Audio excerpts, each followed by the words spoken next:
Vote ചോദിക്കാനുള്ള അവകാശം എല്ലാ സ്ഥാനാർത്ഥികൾക്കും ഉണ്ട്. അവരെല്ലാ സ്ഥലത്തും വന്ന് വോട്ട് ചോദിക്കട്ടെ. ഒരാൾ നമ്മുടെ പ്രദേശത്ത് വന്ന് വോട്ട് ചോദിച്ചിട്ട് പോകുന്നത് കൊണ്ട് നമ്മളെ കൂടിയിരിക്കുന്ന ആൾക്കാരുടെ ആദർശം അങ്ങനെ പ്രിയമുള്ള ഒന്നുമില്ല. പാലക്കാട്ടിലെ ജനാധിപത്യ മതേതര വിശ്വാസികളെ, വോട്ടർമാരെ, ഇന്ന് പാലക്കാട് നഗരത്തിൽ UDFന്റെ സ്ഥാനാർത്ഥി ഒരു സ്ഥലത്ത് പര്യടനത്തിന് പോയ സമയത്ത് അവിടെ വേറൊരു പാർട്ടിയിൽപ്പെട്ട കുറച്ചുപേരെ തടയുകയും തടഞ്ഞിട്ട് അദ്ദേഹത്തിന് തിരിച്ചയക്കുകയൊക്കെ ചെയ്തിരുന്നു. നമ്മളൊരു ജനാധിപത്യ രാജ്യത്തിലാണ് എല്ലാവരും ജീവിക്കുന്നത്. പ്രത്യേകിച്ച് പാലക്കാടിൻ്റെ മണ്ണിൽ ഇമാതിരിയുള്ള കാര്യങ്ങളൊന്നും നടക്കാറില്ല. പാലക്കാട്ടുകാരുടെ മനസ്സ് അങ്ങനെയുള്ളതല്ല. പ്രിയമുള്ള എല്ലാ പാർട്ടിയിൽപ്പെട്ടവരും ഇമാതിരിയുള്ള കാര്യങ്ങൾ ചെയ്യാതിരിക്കാൻ വേണ്ടി പരമാവധി ശ്രമിക്കണം. ഒരാൾ നമ്മുടെ പ്രദേശത്ത് വന്ന് വോട്ട് ചോദിച്ചിട്ട് പോകുന്നത് കൊണ്ട് നമ്മളെ കൂടിയിരിക്കുന്ന ആൾക്കാരുടെ ആദർശം അങ്ങനെ മാറിപ്പോകുന്നില്ല. വോട്ട് ചോദിക്കാനുള്ള അവകാശം എല്ലാ സ്ഥാനാർത്ഥികൾക്കും ഉണ്ട്. അവരെല്ലാ സ്ഥലത്തും വന്ന് വോട്ട് ചോദിക്കട്ടെ.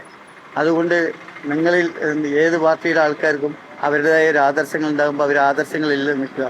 അപ്പോൾ പെട്ടെന്ന് അങ്ങനെ പോകുന്ന സംവിധാനം ഒന്നുമല്ല. ഇങ്ങനെയൊന്നും ആരും പേടിക്കേണ്ട. അപ്പോൾ ആയതുകൊണ്ട് ഇമാതിരിയുള്ള ഈ വിദ്വേഷവും വെറുപ്പൊക്കെ ഉണ്ടാകുന്ന മറ്റുള്ള അണികളിൽ പ്രയാസങ്ങൾ ഉണ്ടാക്കുന്ന അല്ലെങ്കിൽ അവർക്ക് ഇതുപോലെയുള്ള എന്തെങ്കിലുമൊക്കെ തോന്നലുകൾ ഉണ്ടായാൽ നമ്മുടെ നാട് നമുക്കത് നമ്മളെ പിടിച്ചാൽ കിട്ടുന്ന തരത്തിൽ ആവില്ലല്ലോ. ആയതുകൊണ്ട് നമുക്ക് ഇതൊക്കെ ഒഴിവാക്കണം. പാലക്കാട്ടുകാരെല്ലാവരും ഒന്നാണ്. പാലക്കാട്ടുകാരുടെ മനസ്സങ്ങനെയാണ്. ഈ തെരഞ്ഞെടുപ്പ് കഴിയുന്ന ദിവസം വരയ്ക്ക് നമുക്ക് ഇങ്ങനെയുള്ള പക്ഷം പിടിക്കലൊക്കെ ഉള്ളൂ. അത് കഴിഞ്ഞാൽ നാം എല്ലാവരും ഒന്നാണ്. പ്രിയമുള്ളവരെല്ലാവരും അതിൽ നിന്ന് മാറി നിൽക്കണം. ഇത് ഇനി ആവർത്തിക്കരുത് എന്നാണ് ഇവിടുത്തെ ഒരു സ്ഥാനാർത്ഥി എന്ന നിലയിൽ എൻ്റെ അഭ്യർത്ഥന. എല്ലാവർക്കും നന്ദി.